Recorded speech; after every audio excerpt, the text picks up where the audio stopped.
Salut à tous les amis, j'espère que vous allez bien. On se retrouve ce mardi 8 juillet 2025 pour une nouvelle vidéo. On va revenir un petit peu sur l'actualité du FC Barcelone, sur tous les dossiers mercato qui lient le club à d'autres joueurs, les potentiels départs, etc. Bref, on va revenir sur vraiment l'actualité, la mise à jour de certains dossiers et revenir sur ce qui se déroule en ce moment à Barcelone. Mais juste avant, petit instant promotion, profitez de mon partenaire maillot pour acquérir des maillots répliques de bonne qualité.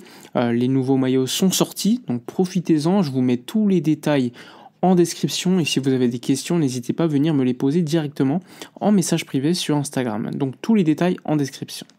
C'est parti. Alors pour la vidéo de la journée, on va évoquer les dossiers mercato. Alors tout d'abord, vous l'avez probablement suivi, le dossier Nico Williams donc est terminé. Le Barça a donc des priorités pour le remplacer en tant que piste. Il s'agit de Luis Diaz, joueur de Liverpool, le Colombien, qui était la priorité à la base au début du mercato, au mois de juin, avant que Nico Williams se propose littéralement à Barcelone et la mette à l'envers au club.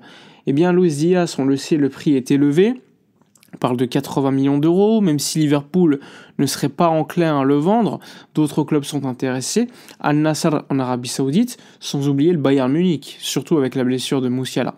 Maintenant, les derniers feedbacks qu'on peut exprimer par rapport à Luis Diaz, c'est que Liverpool a refusé les approches de Bayern Munich et du Barça. Donc pour l'instant, c'est très compliqué. Donc le Barça est dans une situation pour se renforcer à ce poste d'ailier gauche, on va le dire, ça nous laisse perplexes, tout simplement, parce que maintenant, tu as probablement la piste Rashford, qui est une piste, on va dire, naturelle, mais surtout un prêt avec option d'achat qui était déjà dans les clous, dans les dossiers depuis très longtemps. Et on le sait, le joueur veut absolument venir, donc s'il y a un deal qui se fait, ça ne sera pas, on va dire, compliqué, même si Manchester United devra y mettre du sien pour accepter les conditions. On le sait, ils ont déjà remplacé le numéro 10, Rashford, par Cunha, et surtout, ils lui ont dit de ne pas revenir à l'entraînement. Donc franchement, ça devrait se faire si le Barça décide d'aller sur le deal. Maintenant, est-ce que le Barça va y aller ou patienter? Et en cas de patience, on le sait, les autres clubs peuvent en profiter, comme le Bayern ou autre. Donc pour l'instant, le Barça n'a pas bougé pour attaquer, on va dire, entre guillemets, la nouvelle piste de l'ailier gauche. Je pense qu'ils vont le faire d'ici quelques jours pour Luis Diaz. Mais vu le prix demandé par Liverpool et la complexité du deal, j'ai peu d'espoir par rapport à ce deal, et je pense que le Barça ira ensuite sur Marcus Rashford.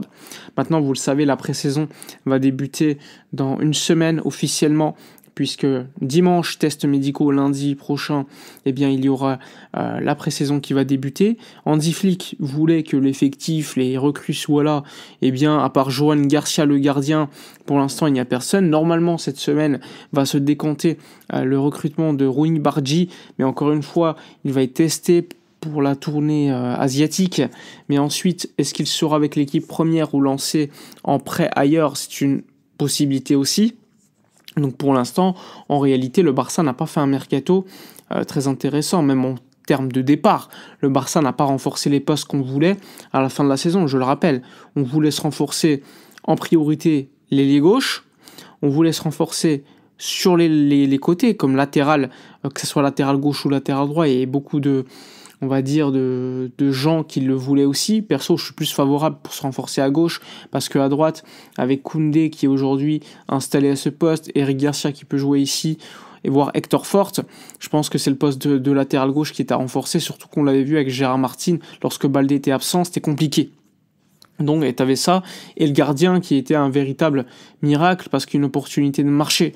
Donc, sinon, on n'a rien fait de très intéressant, même concernant les départs. On attend toujours. Le Barça va acter le départ de Pablo Torre cette semaine pour Majorque pour environ 5 millions d'euros plus 50% à la revente, sachant qu'il lui est resté qu'un an de contrat. Je pense que c'est un bon deal. Maintenant, ça reste quand même assez léger. Le Barça doit absolument se renforcer au mercato et doit encore régler pas mal de dossiers. Les dossiers Marc-André Ter Stegen, Ronald Araujo devrait rester, mais à voir ce qui va se passer. Christensen, je le rappelle, Deco en interview il y a quelques semaines expliquait littéralement que le joueur devait partir parce qu'il y avait trop de centraux. On rappelle Cubarsí, Inigo Martinez, Ronald Araujo, plus Koundé qui peut jouer à ce poste, Eric Garcia, et donc ça fait énormément de joueurs. Et en ce sens, Christensen qui a totalement le droit de dire j'ai pas envie de partir, je reste, j'ai un contrat, et bien pour l'instant est toujours au club, donc ça fait quand même beaucoup de dossiers à régler, sans parler des dossiers arrivés, comme je vous l'ai dit, avec notamment l'ailier gauche qui est pour moi une ultime priorité. Franchement, n'oublions pas que l'année dernière contre l'Inter, on jouait que sur Lamine Yamal et qu'à gauche c'était déséquilibré. Surtout quand Baldé n'est pas là, tu te retrouves avec un côté gauche complètement, on va dire, abandonné, parce qu'on sait que Rafinha est attiré par l'axe. On sait que Baldé, quand il est là, est très utile pour coller la ligne, avancer avec le ballon, dribbler, défendre. Mais quand il n'est pas là, c'est complètement différent et on l'a senti lors de certains matchs en fin de saison dernière. Donc oui, il faut absolument se renforcer. On le sait, on a beaucoup parlé de Dumfries. Pour l'instant, le Barça n'a pas l'air de vouloir l'acheter, sachant que la clause est de 25 millions d'euros. Peut-être que ce sera City qui va l'acheter, parce que c'est le côté droit, et le Barça n'a peut-être pas de priorité pour l'instant à se renforcer à ce poste. Donc ça reste quand même un mercato pour l'instant très peu actif. Mais bon, je tiens à tempérer, nous sommes encore le 8 juillet, il y a encore du temps, on le sait. Certains dossiers se règlent avec le temps, comme Ter Stegen quand il va comprendre que finalement le club ne compte pas sur lui. Et surtout, Hansi Flick va devoir lui parler, parce qu'en plus il y a la Coupe du Monde cette année et donc il doit jouer. Donc ça aussi, ça va être un autre dossier. Entre-temps, le Barça a prolongé Chesney hier jusqu'en 2027, avec une option pour pouvoir rompre le contrat un an plus tôt, donc jusqu'en 2026. Et donc, en ce sens, le Barça commence déjà à montrer à tout le monde que oui, le Barça aura 2 gardiens, c'est Joan Garcia puis Chesney.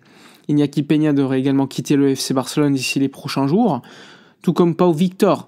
Autre dossier à régler rapidement, même si je pense que Pau Victor, il y a des chances que ça soit un prêt, alors qu'Iñaki Peña, ça sera probablement un départ via un transfert ou peut-être tout simplement un départ gratuit, mais en tout cas il y aura un départ, une rupture conventionnelle, rupture contractuelle qui sera trouvée avec Iñaki Peña.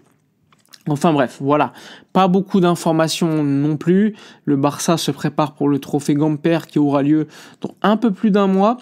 Normalement, ça devrait avoir lieu au Spotify Camp Nou avec, je pense, 35 000 personnes.